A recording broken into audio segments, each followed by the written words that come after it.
अस्सलाम वालेकुम। इंडियन मनीषात इस्लाम आपको अपनी इतवार की नशरियात पर खुशामदीद करती है। हम माजरत खां है कि आज कुछ टेक्निकल प्रॉब्लम्स जो है वो हमें पेश आ रही हैं, तो उसकी वजह से हमें कुछ टेक्स्ट मैसेज भी आ रहे हैं।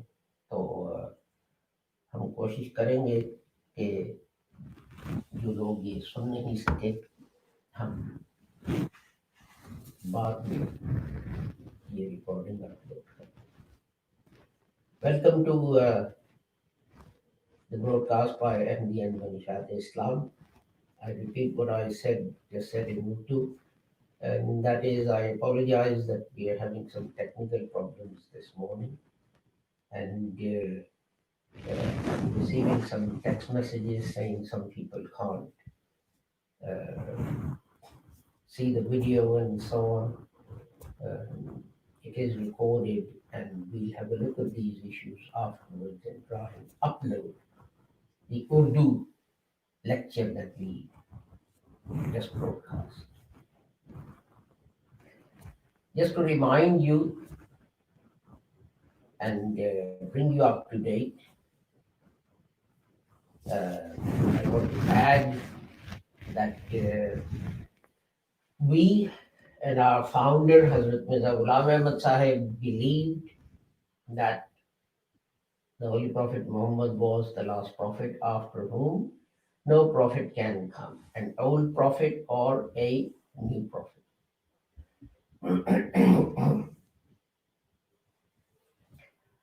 And he claimed to be the Mujaddid, the reformer of the 14th century, for whom the Holy Prophet Muhammad used the words promised Messiah and Mahdi. Now to the broadcast.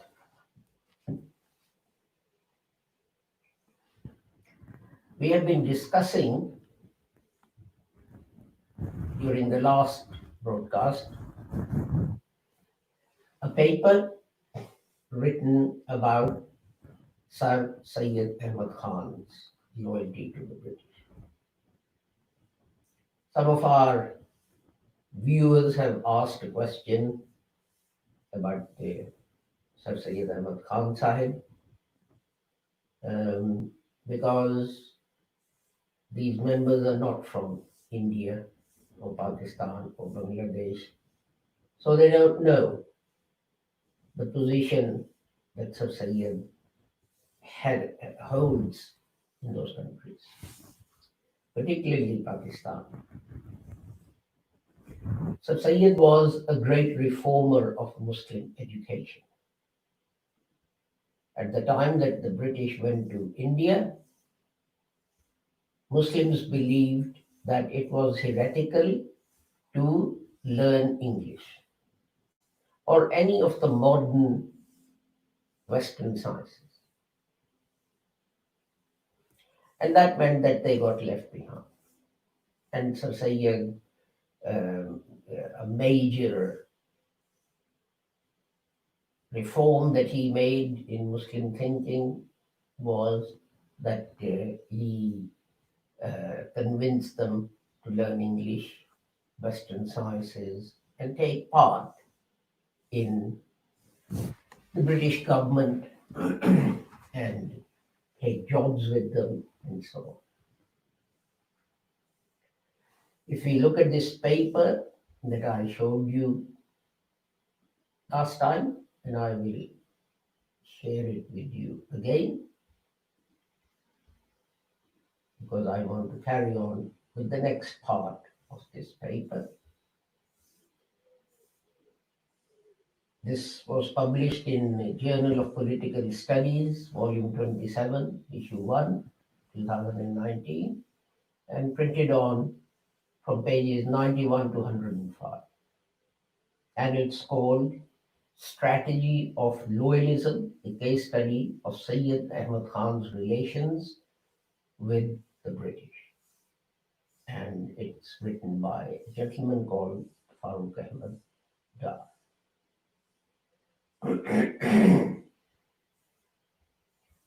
And as this gentleman says, Syed Ahmad Khan is considered as a symbol of change, certainly amongst the Muslims or for the Muslims. He achieved personal success and had contributed massively towards the development and progress of the Muslims in South Asia. He challenged traditional trends and showed a new path of modernity through Western education to his community. This is what I just said at the beginning, that Muslims believe that if you learn English or Western subjects, then you became a heretic, a kafir. However, in order to do so, he established friendly relations with the colonial masters and showed them his loyalty and pursued them for support. This paper is an attempt to find out how much the British patronage helped Syed in achieving his goal and what was the impact of the strategy that he adopted. So, and what the position that Sir Syed Ahmad Khan Sahib holds is given on the next page. Even after the creation of Pakistan, Syed is generally considered as one of the founding fathers of the country, and his teachings and contributions are not only part of the national curriculum but are also popular amongst the educated classes, which dominates the decision making in the country. So, this was who Sir Syed was, and this was what he did. And even today, as this gentleman says, he is regarded as a founding father of Pakistan. The reason that I am sharing this paper with you is that there is an accusation against Hazrat Mirza Ghulam Ahmad Sahib that he preached loyalty to the British government and that he was the only one to do so. The accusation is that Hazrat Mirza Ghulam Ahmad preached loyalty to the British government and he was the only person to do so. And this paper refutes that completely. It is said that Hazrat Mirza Ghulam Ahmad abrogated the doctrine of jihad simply to please the British.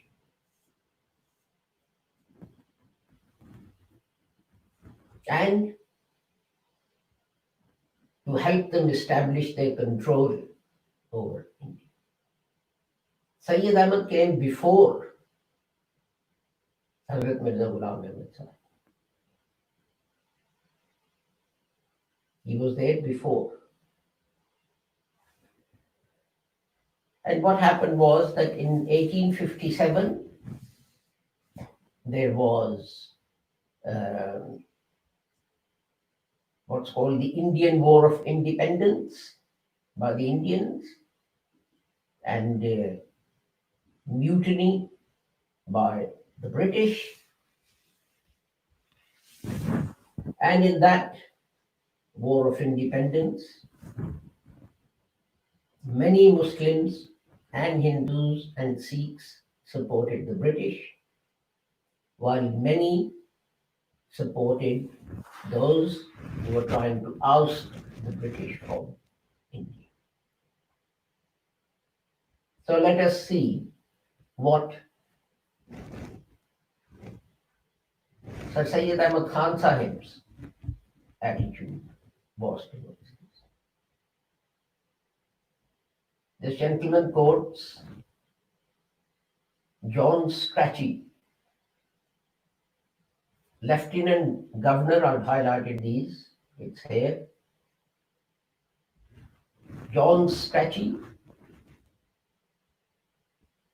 Governor of Northwest Provinces, considered that Syed's courage and loyalty to the British government during the war was unmatchable. So Syed's courage and loyalty to the British government during the war was unmatchable.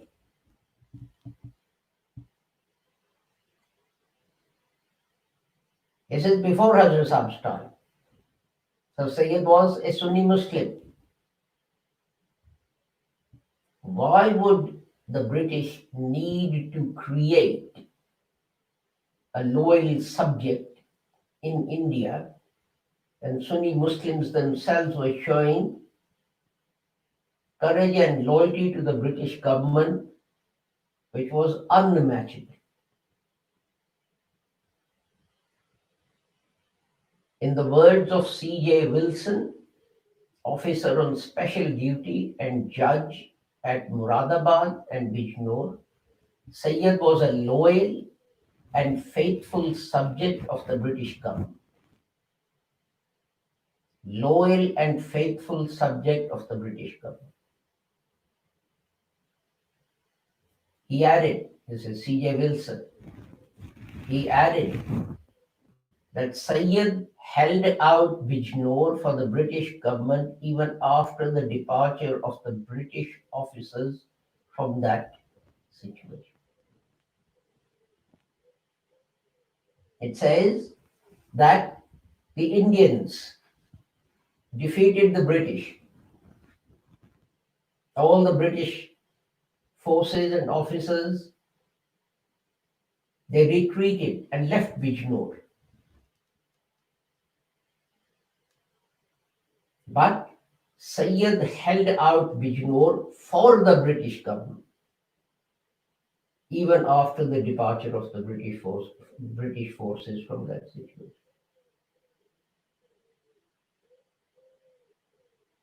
Is it not amazing? This is 1857 when this happens.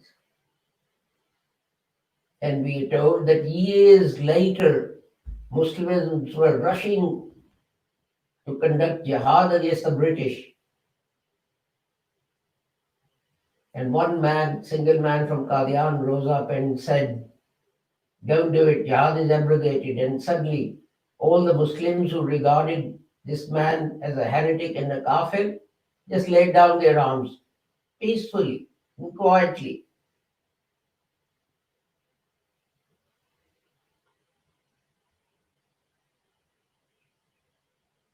This quotation is taken from the Aligarh Institute Gazette, published by Sir Syed Ahmad Khan Sahib himself,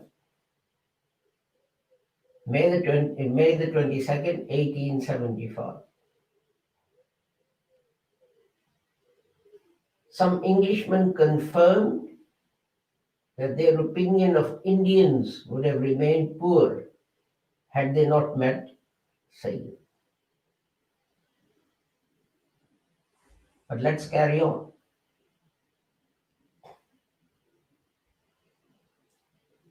Immediately after the war, again I've highlighted this, immediately after the war, in recognition of his services, this is Sir Syed Ahmad Khan Sahib, immediately after the war, in recognition of his services, he was promoted to the post of Sadr Sadur and was posted to Muradabad.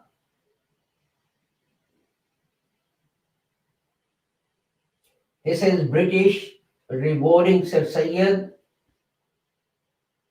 for his services during the 1857 mutiny or 1857 War of Independence, depending on your point of view.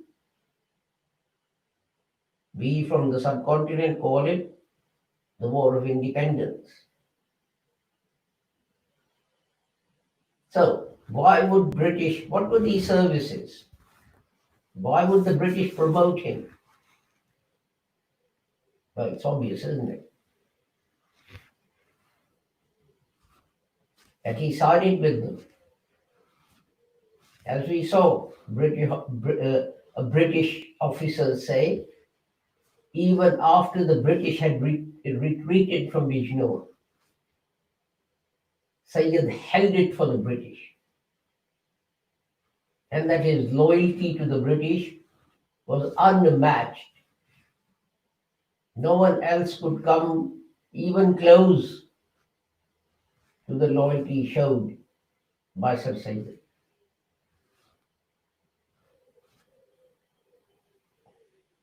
In continuation of his policy of loyalty,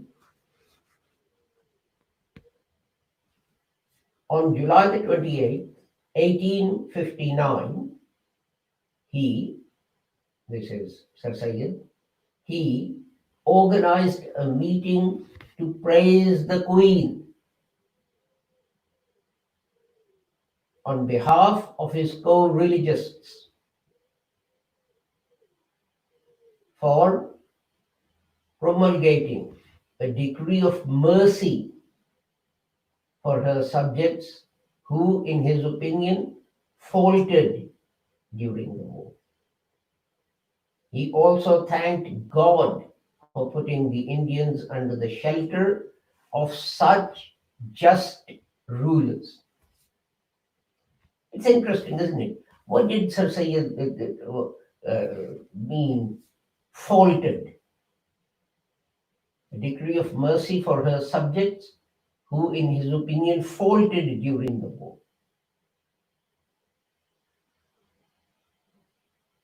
What is he referring to? It's obvious that these people fought against the British. And the Queen then issues a decree pardoning them, forgiving them. And Sir Syed is thanking God. He also thanked God for putting the Indians under the shelter of just rulers. Elsewhere in the paper, Syed Ahmad is reported to have thanked God that it rid people of India from the tyrannical rule of Muslims and Hindus and established the rule of the British, who brought in law and peace to India.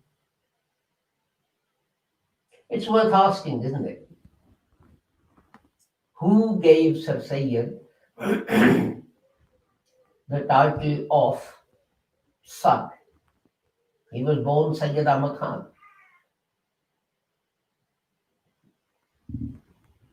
He wasn't born with the title Sar. Who gave him this title? And for what? And we now know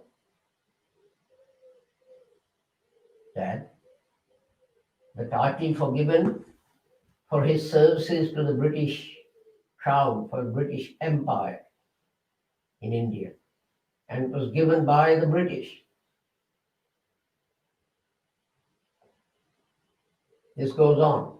When drought broke out in the area, Strachey, in acknowledgement of his administrative skills, personally decided to give him, this is Sir Syed, the additional charge of officer special duty to administer the relief work for rehabilitation of the starving people.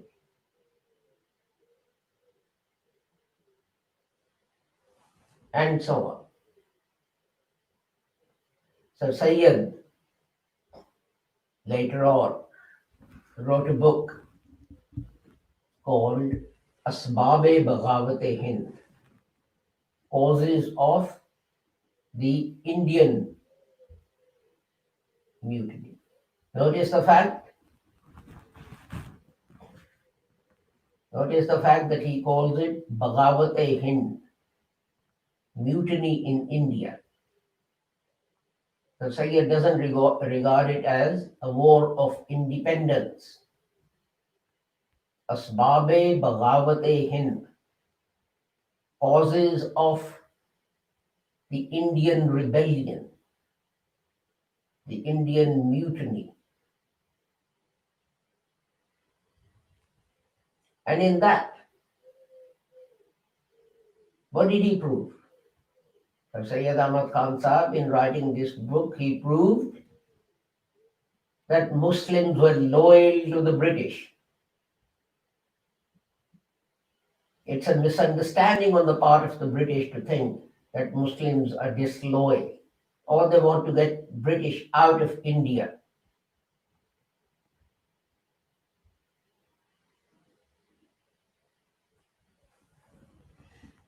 So Syed Ahmad Khan Sahib came to the UK. He had the book printed. He had the book translated into English. And he had this book distributed to members of the British Parliament to prove that Muslims of India are loyal subjects of the British government. Muslims of India are the loyal subjects of the British government.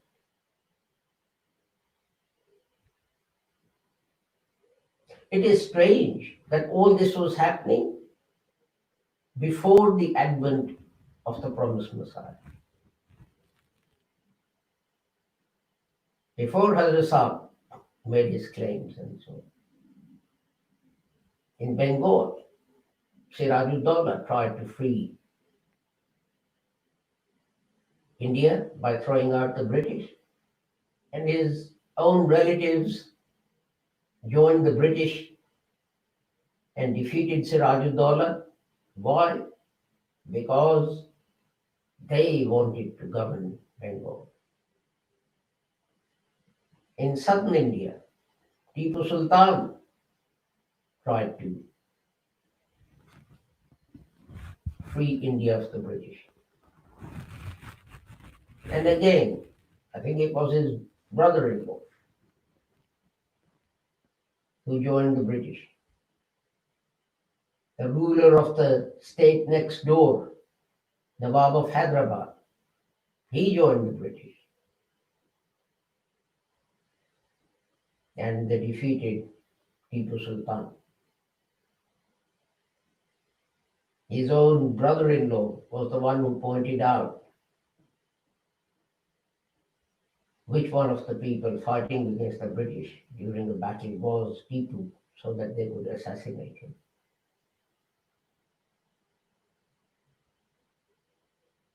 And we have, before that, when Muslims were under Sikh rule in the Punjab and northwest frontier provinces that I mentioned, Syed Ahmad raised an army in Bihar and he marched across British India without disturbing the British. And he went to the Punjab and northwest frontier to conduct a jihad against the Sikh rule. And what happened? His army was asleep, and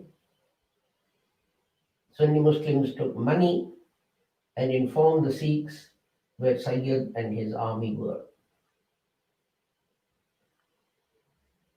And while Syed and his army slept, Sikhs attacked and killed them all. This is why he is called Syed Ahmad Shaheed. This is why his closest companion is called Shah Ismail Shaheed, martyrs. but they were martyred on the information provided by Sunni Muslims. This was well before Sir Syed or Hazrat Mirza Ghulam Ahmad. What happened during the First World War? Sunni Muslims joined the British Army. Sunnis in Saudi Arabia joined the British, raised an army, attacked Turkey. At that time, Turkey ruled the whole of Turkey, the whole of Iraq, Lebanon, Syria, Jordan, Palestine, Israel, all the way down to Saudi Arabia. Egypt was independent, but in the name only. Now, this Arab army, supporting the British Christian army, attacked Turkish Sunnis and killed them. And yet the blame is put at the door of Hazrat Mirza Ghulam Ahmad, that he abolished jihad. But you see what prominent Muslims were saying, praising the British government, thanking Allah that British government is ruling India, thinking this is everlasting, etc., etc. With that, we end our broadcast. Our next broadcasts are going to be tomorrow, the Daburul Quran at 7 p.m. and reflections on the Holy Quran at 7:30 p.m. When we go through the Holy Quran word by word to try and see and seek out the hidden guidance and meanings in these verses of the Holy Quran. Until we meet again, I pray that Allah keeps all of you safe and sound and free from harm. Assalamu alaikum. Khuda Hafiz. Goodbye.